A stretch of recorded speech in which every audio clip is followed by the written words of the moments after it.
Hello and welcome to chemistry classes. तो student, जैसा कि मैंने आपसे वादा किया था कल कि आपके लिए एक वीडियो ज़रूर डेली पहुंचाई जाएगी।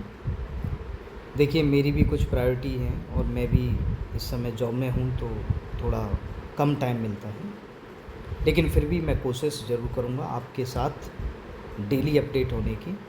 और 15 से 16 अक्टूबर यानी जिस दिन आपका एग्ज़ाम है उस दिन तक आपके साथ रहने की कोशिश करूँगा, राइट।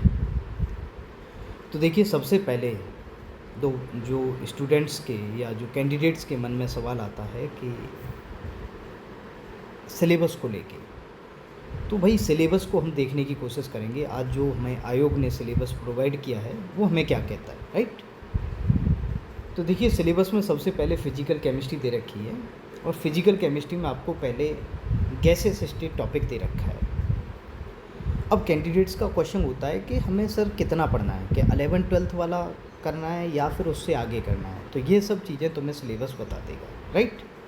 देखिए, मॉलिक्यूलर थ्योरी ऑफ गैसेस है ना, गतिज सिद्धांत एंड गतिज समीकरण की व्युत्पत्ति तथा इससे गैसों का नियमों का सत्यापन, आणविक वेगों का वितरण, गैसों की ऊष्माधारिता, ऊर्जा संवितरण नियम, आणविक संघट्य एवं परिवहन घटनाएं, माध्यम मुक्त पथ संघट्य व्यास, अनादर्श गैसें। यानी आप देख पा रहे होंगे कहीं ना कहीं कि हमें 11th का तो है ही है, लेकिन उसके बियॉन्ड भी जाना पड़ेगा, राइट। कि भाई केवल 11-12 से काम नहीं चलेगा। आप सिंपल सिलेबस को देख के पता चल रहा होगा कि आपको 11-12 तो अच्छे से करना है ही है, लेकिन उसके बियॉन्ड भी आपको अप टू बीएससी फाइनल यानी बीएससी थर्ड ईयर का सिलेबस कवर करना है, तभी आपका सिलेक्शन श्योर होगा, राइट। आगे अगले टॉपिक की अगर हम बात करें तो देखो, थर्मोडायनेमिक्स एंड थर्मोकेमिस्ट्री है। इसमें भी वही 11th का तो है ही है सिलेबस, लेकिन उसके आगे भी यानी बीएससी सेकेंड ईयर में भी है ये आपके, तो वहाँ तक आपको पढ़ना पड़ेगा, राइट। ऐसे ही मॉलिक्यूलर थर्मोडायनेमिक्स, ये सिंपल सा आपको पता है 11th में नहीं होती, तो ये कहाँ का सिलेबस है, वही बीएससी सेकेंड ईयर का, राइट। आपकी अलग अलग यूनिवर्सिटी में अलग अलग हो सकता है, लेकिन मेरे यहाँ ये बीएससी सेकेंड ईयर में ही था। देन हमारे पास आ जाता है, ये पहले 12th में होता था, नीट एंड जेई वाले स्टूडेंट आज भी पढ़ते हैं, है ना। ये हमारे पास एडजॉर्प्शन सरफेस केमिस्ट्री जिसे हम कह देते हैं, वहाँ से होगा, राइट। नेक्स्ट है सॉल्यूशन। सॉल्यूशन में भी हमें 12th का तो पढ़ना ही है ना, लेकिन 12th के आगे भी यानी अप टू हमें बीएससी फाइनल में ये हमारा सिलेबस होता था, वहाँ तक हमें देखना है, राइट। देन इसके आगे आता है केमिकल इक्विलिब्रियम। केमिकल इक्विलिब्रियम में आप देख रहे होंगे सीधा केपीएन केसी से रिलेशन से इसने शो किया है ना। तो ये भी हमें बीएससी सेकेंड ईयर तक जाना है, राइट। Next electrochemistry. इलेक्ट्रोकेमिस्ट्री में भी सारे टॉपिक्स दे रखे हैं, 12th का पढ़ना है, 12th के साथ साथ आगे भी करना है। सारी हेडिंग्स जो हमें दी गई हैं, सारे टॉपिक हमें कवर करने हैं। नाउ इसके बाद हमारे पास आता है इनऑर्गेनिक केमिस्ट्री। अब इनऑर्गेनिक केमिस्ट्री में क्या है, एटॉमिक स्ट्रक्चर। एटॉमिक स्ट्रक्चर आप देख पा रहे होंगे 11th का भी है, लेकिन 11th के आगे भी बहुत कुछ दे रखा है ना। तो ये कहाँ तक हमें पढ़ना होगा, BSc first and third, BSc first year में भी है और ये थर्ड ईयर में भी है, राइट। नेक्स्ट इसके बाद आता है S block element. Next student, S block elements. तो एस ब्लॉक एलिमेंट हमारे सिंपल 11th में भी है और बीएससी फर्स्ट ईयर में भी है, राइट। एंड वैसे ही D block elements. D block elements का जो सिलेबस है वो हमारे यहाँ 12th में भी दे रखा है ना, और बीएससी फाइनल में भी है। एंड कोऑर्डिनेशन कंपाउंड्स को हमें बहुत अच्छे से करना है। मैं एक बार फिर कह रहा हूँ कैंडिडेट्स, बहुत अच्छे से करना है। क्यों? क्योंकि भाई ये बहुत इंपॉर्टेंट टॉपिक है और यहाँ से बहुत सारे क्वेश्चन आते हैं, बहुत सारी थ्योरीज आती हैं, और ये हमें बीएससी फाइनल का ही करना है, बीएससी फाइनल तक का करना है, राइट। नाउ नेक्स्ट हमारे पास रहता है ऑर्गेनिक केमिस्ट्री, और ऑर्गेनिक केमिस्ट्री के कुछ इंपॉर्टेंट टॉपिक्स देखते हैं। तो देखिए, ऑर्गेनिक केमिस्ट्री में हमें जीओसी में हमारे पास अप टू 12th तक हो जाएगा, ठीक है। देन इसके बाद हमारे पास कार्बोहाइड्रेट। कार्बोहाइड्रेट का काम हमारा केवल 12th से नहीं होगा। Carbohydrates BSc first second year में भी एंड फाइनल में भी है, राइट। उनका भी हमें सिलेबस देखना है, ठीक है।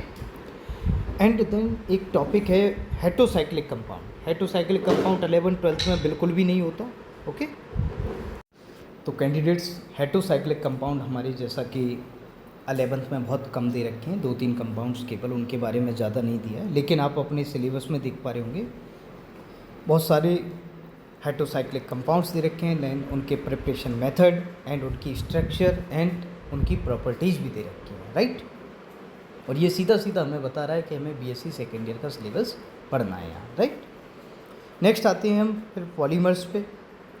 पॉलीमर्स में भी कुछ पॉलीमर्स हमारे 12th में दे रखे हैं, लेकिन उनसे हमारा काम नहीं चलेगा। यहाँ बहुत सारी पॉलीमर्स दे रखे हैं, राइट।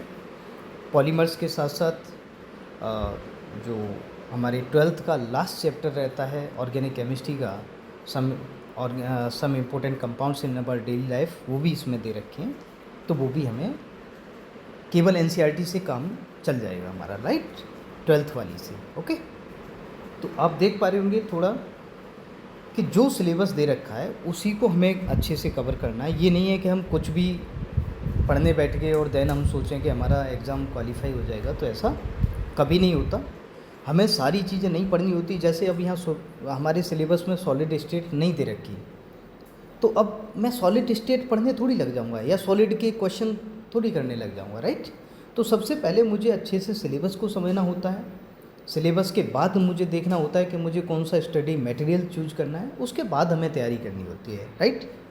तो कैंडिडेट्स, मैं आशा करता हूँ आप सिलेबस को अच्छी तरह से समझ गए होंगे। और ये पीडीएफ मैं अपने टेलीग्राम चैनल पे शेयर कर दूँगा।